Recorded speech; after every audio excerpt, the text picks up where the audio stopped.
नमस्कार दोस्तों, आपका हमारे YouTube channel social knowledge and awareness में बहुत-बहुत स्वागत है। जैसा कि आप सबको पता है कि हम समाज के उन लोगों से जुड़ना चाहते हैं, जो समाज के लिए कार्य कर रहे हैं। तो इसी कड़ी में आज के हमारे मेहमान श्री नवनीत मिश्रा जी हैं, जो 30 वर्ष के हैं। यह मूलतः भांडेर जिला दतिया मध्य प्रदेश के रहने वाले हैं। इनकी शिक्षा बीएससी, बीएड और एमए हुई है। इन्हें समाज में आने की प्रेरणा स्वामी विवेकानंद, विनोबा भावे और महात्मा गांधी के विचारों से मिली है। तो स्वागत है आपका हमारे channel social knowledge and awareness में। तो नवनीत जी, नमस्कार। हाँ, तो सबसे पहले तो मैं यह जानना चाहूँगा आपसे कि आपको आपका अभी तक का जो जीवन है, उसके बारे में हमें थोड़ा बताइए। राकेश जी, अभी तक का जीवन तो हमारा काफ़ी कह सकते हैं अच्छा अनुभव रहा है। एक अच्छे परिवार में जन्म हुआ, साथ ही बहुत ही केयरिंग पेरेंट्स मिले और एजुकेशन के हिसाब से हमें काफ़ी अच्छी एजुकेशन प्राप्त हुई और एक अच्छी खासी जॉब भी थी हमारी। मैं अकाउंट्स सेक्शन देखता था श्री रावतपुरा सरकारी आश्रम में। तो इस लिहाज से कह सकता हूँ अभी तक का जीवन जो था काफ़ी अच्छा गुज़रा। लेकिन जब मैं जॉब में ही था तभी स्वामी विवेकानंद और विनोबा भावे और महात्मा गांधी के विचार मेरे अंदर पनप रहे थे। जिससे केवल अभी जब जो जॉब वगैरह कर रहे थे, ये केवल मैं अपने स्वयं के लिए कर रहा था। मेरा उनके विचारों से मुझे ऐसी प्रेरणा मिली कि मैं स्वयं के अपेक्षा समाज में भी तो जाके देखूं। तो इस जीवन में अभी सब कुछ अच्छा चल रहा था और अच्छा ही चलेगा, क्योंकि जब हम समाज के अंदर भी जाते हैं तो भी अ, हमें अपने अंदर खुशी मिलती है। और जॉब पहले भी कर रहा था और कई लोग करते हैं जॉब, है ना? जी, तो हमने सुना है कि आप साइकिल यात्रा भी कर रहे हैं अभी। जी, वो जी, यात्रा साइकिल से ही करूँगा। जी, जी। तो उस साइकिल यात्रा करने का आपका क्या उद्देश्य है? साइकिल यात्रा का उद्देश्य है, इससे समाज में अधिक से अधिक जुड़ सकते हैं। आप अगर यात्रा करें, वाया ट्रेन करें, तो एक स्टेशन से दूसरे स्टेशन तक, जी। जो कि काफ़ी डिस्टेंस में रहती है हुँ, हुँ, और आप जल्दी से पहुँच जाएँगे। हुँ। साइकिल यात्रा आपको समाज के अंदर तक पहुँचाती है। पैदल यात्रा है, साइकिल यात्रा, ये हमेशा समाज के उस वर्ग तक पहुँचाती है जिस वर्ग तक समाज सेवी भी नहीं पहुँच पाते। यहाँ तक लोग जाना ही नहीं चाहते। आप वाया रेल से करेंगे तो आप एक बड़े शहर से दूसरे बड़े शहर तक पहुँच पाएँगे। लेकिन क्या ग्रामीण क्षेत्रों में जा पाएँगे? नहीं ना। इसलिए मैंने अपने इस यात्रा को साइकिल यात्रा के साथ जोड़ा है, जिससे मैं समाज के प्रत्येक वर्ग तक पहुँच सकूँ। आप शहर में भी साइकिल से जा सकते हैं, गाँव-डीहर में भी आप साइकिल से जा सकते हैं, क्योंकि महत्वपूर्ण है गाँव-डीहर तक पहुँचना। शहर तक तो बहुत संस्थाएँ हैं, बहुत सारे लोग काम कर रहे हैं शहरों में, क्या गाँव में लोग काम कर रहे हैं? मेरा मुख्य उद्देश्य है साइकिल यात्रा का कि मैं गाँव-गाँव में जाके लोगों को स्वदेशी एवं स्वामी विवेकानंद, विनोबा भावे एवं महात्मा गांधी के विचारों को पहुँचा सकूँ। उनके उन विचारों को चलने के लिए उनके जो विचार हैं, उनको चलने के लिए प्रेरणा दे सकूँ। एक छोटा-सा प्रयास कर रहे हैं, जहाँ तक सफल होंगे पता नहीं, लेकिन प्रयास अवश्य करना है। जी, जी, प्रयास बिल्कुल। में कोई भी कठिनाई नहीं होगी, ऐसा उम्मीद है। जी, तो ज़रा हमें ये और बताइए कि जो आप साइकिल यात्रा कर रहे हैं, उसका रूट मैप क्या रहेगा? मतलब कहाँ से शुरू करेंगे, कहाँ ख़त्म करेंगे और बीच में आपकी क्या एक्टिविटी रहेंगी? थोड़ा-सा हमें बताइए। अभी हम तिरुवनंतपुरम केरल से कन्याकुमारी तक जाएँगे, उसके बाद हम वाया राज्य के हिसाब से बता दें तो पहले केरल से शुरू करेंगे, तमिलनाडु, आंध्र प्रदेश, तेलंगाना, महाराष्ट्र, छत्तीसगढ़, मध्य प्रदेश होते हुए हम लद्दाख तक पहुँचेंगे। जी। ऐसा हमारा मतलब रूट मैप है। मेन उद्देश्य है साइकिल यात्रा का उस रूट मैप में जो बीच में पड़ने वाले गाँव में हुँ। जाके लोगों को स्वदेशी के प्रति जागरूक करेंगे जी, जी। और उनके हाँ, विचारों को स्वामी विवेकानंद, महात्मा गांधी के विचारों को लोगों तक पहुँचाएँगे। अधिकतर क्या होता है कि रूट मैप जो लोग बनाते हैं वो शहरों से बनाए, लेकिन मैंने जो रूट मैप बनाया है वो गाँव से, ग्रामीण क्षेत्रों से, शहरों को अवॉइड करते हुए गाँव की ओर जाने को कहा है। जी, जी। एक सवाल और है मेरा कि जैसे कि आप 30 वर्ष के हैं और इस उम्र में तो लोग अपने करियर को लेके चिंतित रहते हैं। चाहते हैं कि हम कुछ बड़ा करें या करियर बनाएँ, पैसा कमाएँ। आपके मन में साइकिल यात्रा का सोच सूझा, तो इस पे आपके घरवालों का क्या रिएक्शन था? मतलब जब आपने बोला होगा कि मैं साइकिल यात्रा कर रहा हूँ, तो उन्होंने क्या बोला? शुरुआत में तो आप राकेश जी जानते हैं किसी के भी माता-पिता इसकी आज्ञा नहीं देंगे मेरे हिसाब से और ऐसा मेरे साथ भी हुआ। मेरे माता-पिता ने भी ऑब्जेक्शन उठाए और कई सवाल किए, ऐसा क्यों कर रहे हो? अभी तुम्हारे पास बहुत उम्र बची है हुँ, और अपना करियर देखो, अच्छी खासी जॉब कर रहे हो। जॉब में भी मैं अकाउंट सेक्शन में था तो ऐसे ठीक-ठाक अच्छी खासी सैलरी भी थी। लेकिन जब मैंने उन्हें समझाया कि अगर भारत देश में 140 करोड़ लोग हैं और सभी अपनी इसी जीवन में लग जाएँगे, खाना-पीना बच्चे, शादी किया, जॉब जॉब किया, इस समाज को दिशा देने के लिए भी तो कोई चाहिए। जी, जब उनसे हमने अपनी बात रखी कि ये नौकरी वगैरह तो हम फिर भी कर सकते हैं, हमने जितना करना था कर लिया, लेकिन जो अब मेरे मन में जो है, उसे मैं करना चाहता हूँ। मेरे हृदय में जो उत्कंठा है, उसे मैं शांत करना चाहता हूँ। मेन क्या है कि जब आप पेरेंट्स को समझाते हैं, बताते हैं कि मैं नहीं बना हूँ जॉब के लिए, मुझे समाज में जाना है, मुझे समाज में जाके इस भारत भूमि में अगर मैं हूँ, तो इस भारत भूमि को मुझे दर्शन करने हैं। इन्होंने बताया, समझाया कि मैं इस भारत को भ्रमण भ्रमण करना चाहता हूँ, देखना चाहता हूँ फिज़िकली जाके, गाँव का जीवन, प्राण और शहर से हटके गाँव में जो लोग रहते हैं, उनकी दिनचर्या को समझना चाहता हूँ। तो उन्होंने फिर जब हालाँकि ये थोड़ा मुश्किल रहा उन्हें समझाना, लेकिन जब मैंने प्रयास किया तो उनको भी समझ में आया और उन्होंने आज्ञा दे दी कि हाँ, तुम अगर तुम्हारे मन में है और तुम्हारे मन में ऐसा विचार है, तो तुम इसे कर सकते हो। तो उनकी भी आज्ञा मिल गई।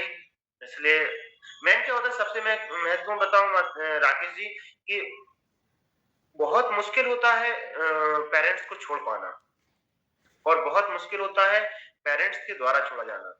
जी, जी, बिल्कुल। अधिकतर जितने भी महापुरुष हुए हैं आपने देखा होगा कि वो उनके माता-पिता की ऐसी प्रेरणा रही, उनके माता-पिता का ऐसा योगदान रहा उनके जीवन में, तभी वो आगे बढ़ पाए। कोई भी व्यक्ति हो, मैं किसी पर्टिकुलर व्यक्ति का नाम तो नहीं ले सकता, लेकिन कोई भी व्यक्ति हो अगर आप सक्सेसफुल व्यक्ति को उठा के देखेंगे तो उनके उस सक्सेस में उनके माता-पिता का ज़रूर हिस्सा रहा है। और बिल्कुल। मैं सौभाग्यशाली हूँ कि मेरे माता-पिता ने मुझे इसका आज्ञा दी है। जी, सही कहा आपने। घरवालों का, माता-पिता का सपोर्ट तो होना ही चाहिए क्योंकि अगर वो इस चीज़ के लिए राज़ी हैं, तो आप आसानी से अपनी यात्रा भी कर सकते हैं, बेफ़िक्र होके। ये बताइए मुझे कि जैसे महापुरुषों से प्रेरणा लेके तो सभी आगे बढ़ते ही हैं, क्योंकि चाहे गांधी जी हों, चाहे स्वामी विवेकानंद हों, विनोबा जी हों, हैं, चाहे टैगोर जी हों, तो इनको देखकर तो लोग आगे बढ़े ही हैं। तो कोई ऐसा व्यक्ति जो आज जीवित हो और जिसको देखकर आपको मन में प्रेरणा जागृत हुई हो, ऐसा कोई व्यक्ति? बिल्कुल, बिल्कुल। आज से ठीक 2 वर्ष पहले मेरे मन में ऐसे कई 1% भी ऐसे विचार नहीं थे। जब 2 वर्ष पहले हमारे साथ में हमारे वहीं रावतपुर आश्रम में जहाँ मैं जॉब कर रहा था, वहाँ पे किशोर भाऊ हैं, जो कि निवेता नीलम से आए थे, जो वर्धा महाराष्ट्र विनोबा भावे जी का जो आश्रम है, वहाँ से आए। उन वो मेरे साथ में रूम में ही रहे। 1-2 दिन तो मैं ऐसे ही निकाल दिया मैंने कि कहाँ किसके साथ मुझे कर दिया है। लेकिन जब मैंने उनकी दिनचर्या देखी, जब मैंने उनके जीवन को देखा, आप बिलीव नहीं करेंगे मेरे अंतरात्मा ही बदल गई। एकदम पूरी मेरी स्वयं की दिनचर्या बदली, मेरी मानसिकता ही बदल गई और मैं ये जो भ्रमित समाज है और जो भौतिक वस्तुएँ हैं उनको देखकर मेरा घृणा सी हो गई।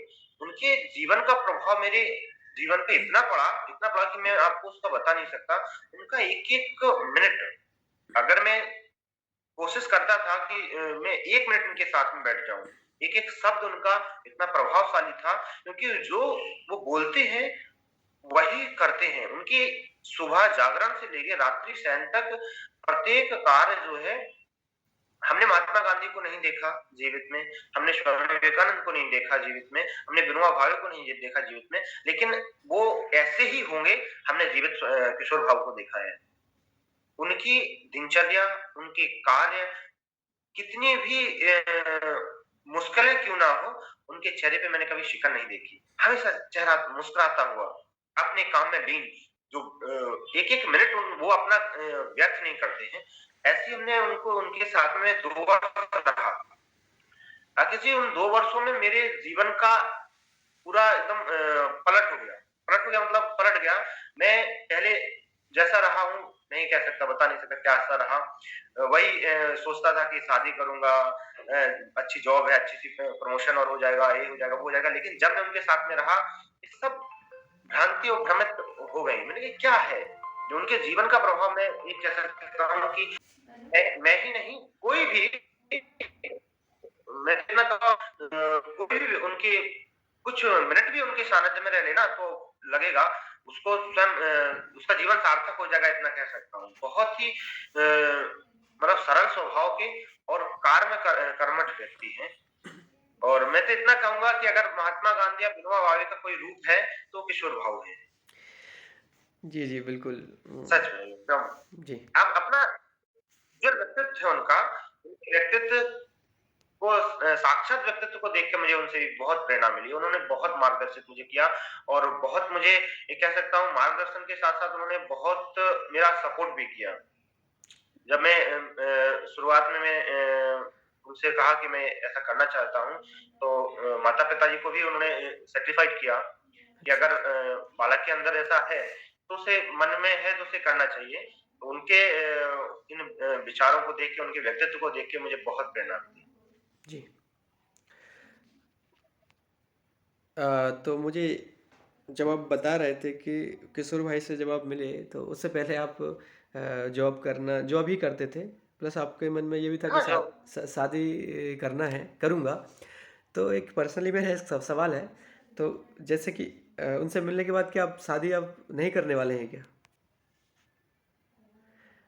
देखो राकेश जी, सच कहूँ तो मैं पहले सोचता था हुँ, कि अपना खुद का घर बसाएँगे, हुँ, बच्चे अच्छे सब फैमिली मतलब परिवार करेंगे। हुँ, लेकिन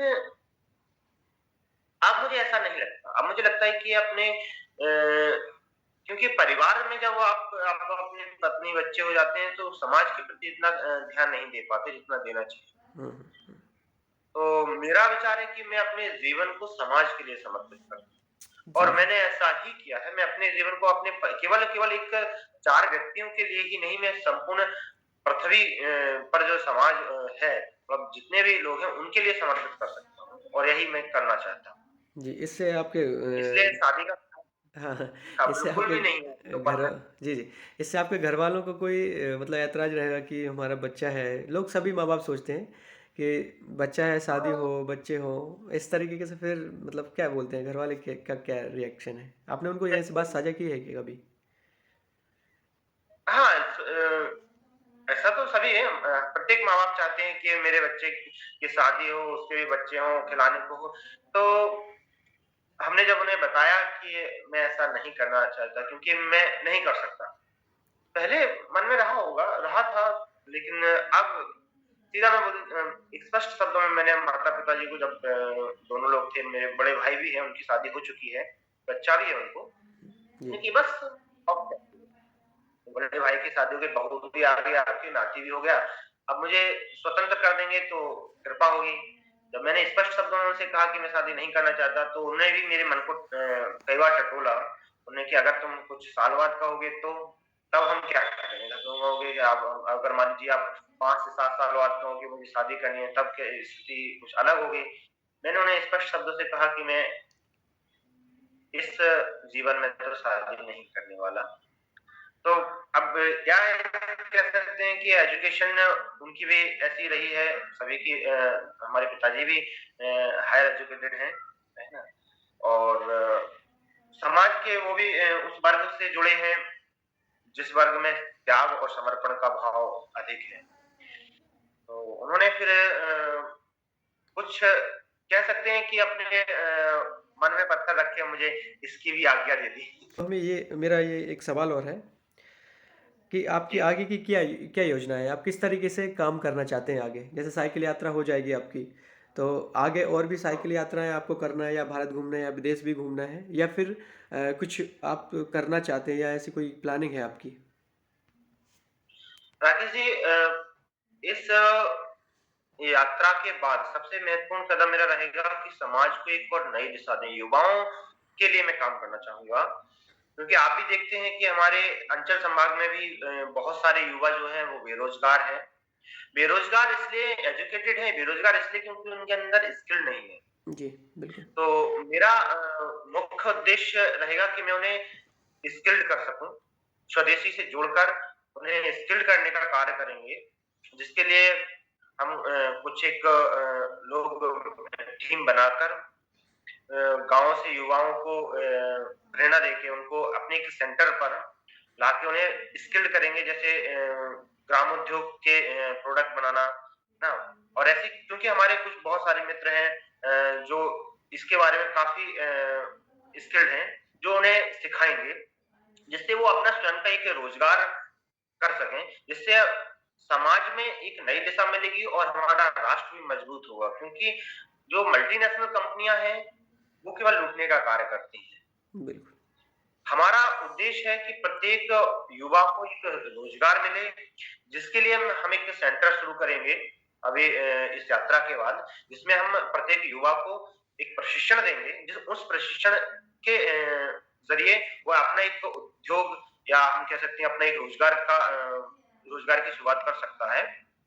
उसमें कई होते ग्रामोद्योग ग्राम उद्योग है और गाय के द्वारा जो प्रोडक्ट बनती हैं वो है जी, जी। और खादी ओह! है ना? हाथ करघे का भी प्रशिक्षण देंगे जी, और छोटे-छोटे प्रोडक्ट बनाना है गाय के द्वारा जो भी प्रोडक्ट बनते हैं जैसे गौमूत्र है और साबुन है, बहुत से ऐसे प्रोडक्ट हैं ग्राम उद्योग में जिनसे युवा अपने एक उद्योग को शुरू कर सकता है और गाँव में उसे शुरू कर सकता है। ये हमारा उद्देश्य है। जिससे सभी हम मित्र मंडली मिलकर जितने भी हमारे मित्र हैं, उससे इसको करने का प्रारंभ करेंगे। शुरुआत हम अंचल से करेंगे क्योंकि जी। अभी हमारा अंचल जो कि चंबल, ग्वालियर और पड़ता है, उसमें इसके सेंटर की शुरुआत करेंगे और अगर इसमें मुझे तो लगता है सफलता मिलेगी ही, क्योंकि जी, जी, जब हम कोई बिल्कुल। कार्य किसी एक अच्छे उद्देश्य के लिए करते हैं, तो उसमें सफलता मिलना ये समझ लीजिए लाज़मी है। तो इसमें सफलता मिलेगी तो ऐसे ही हम संपूर्ण देश में छोटे-छोटे सेंटर शुरू करेंगे। शुरुआत हम अंचल से करेंगे फिर महाकौशल की ओर जाएँगे, मालवा की ओर जाएँगे, मध्य प्रदेश के बाद हम अदर स्टेट में भी इसकी रुख करेंगे। और प्रत्येक गाँव में मुख्य उद्देश्य इसका यही है कि गाँव के लोग, गाँव के युवा प्रशिक्षित हों, स्किल्ड हों और वो अपना उद्योग शुरू कर सकें। कि जो सेंटर आप युवाओं के लिए कुछ करना चाहते हैं, स्किलफुल शिक्षा देना चाहते हैं क्योंकि आज शिक्षा तो है लेकिन स्किल नहीं है। तो इससे बेरोज़गारी जी, भी काफ़ी बढ़ी है और लोग यूथ जो है उसका मनोबल भी कम होता है क्योंकि जब तक कोई स्किल नहीं होगी तो शायद वो नौकरी के भरोसे तो नहीं हो सकता क्योंकि नौकरियां भी सरकार कहाँ तक देगी। अगर स्किल है तो कहीं भी जॉब भी हो सकता है, कहीं कुछ भी कर सकता है। तो तो आपका बहुत-बहुत धन्यवाद सर, जो आपका कीमती समय आपने हमारे लिए दिया है। तो मैं एक बार फिर से आपको शुभकामनाएँ देता हूँ आपकी यात्रा के लिए। आपका बहुत-बहुत धन्यवाद सर। बहुत-बहुत धन्यवाद। जी, जी।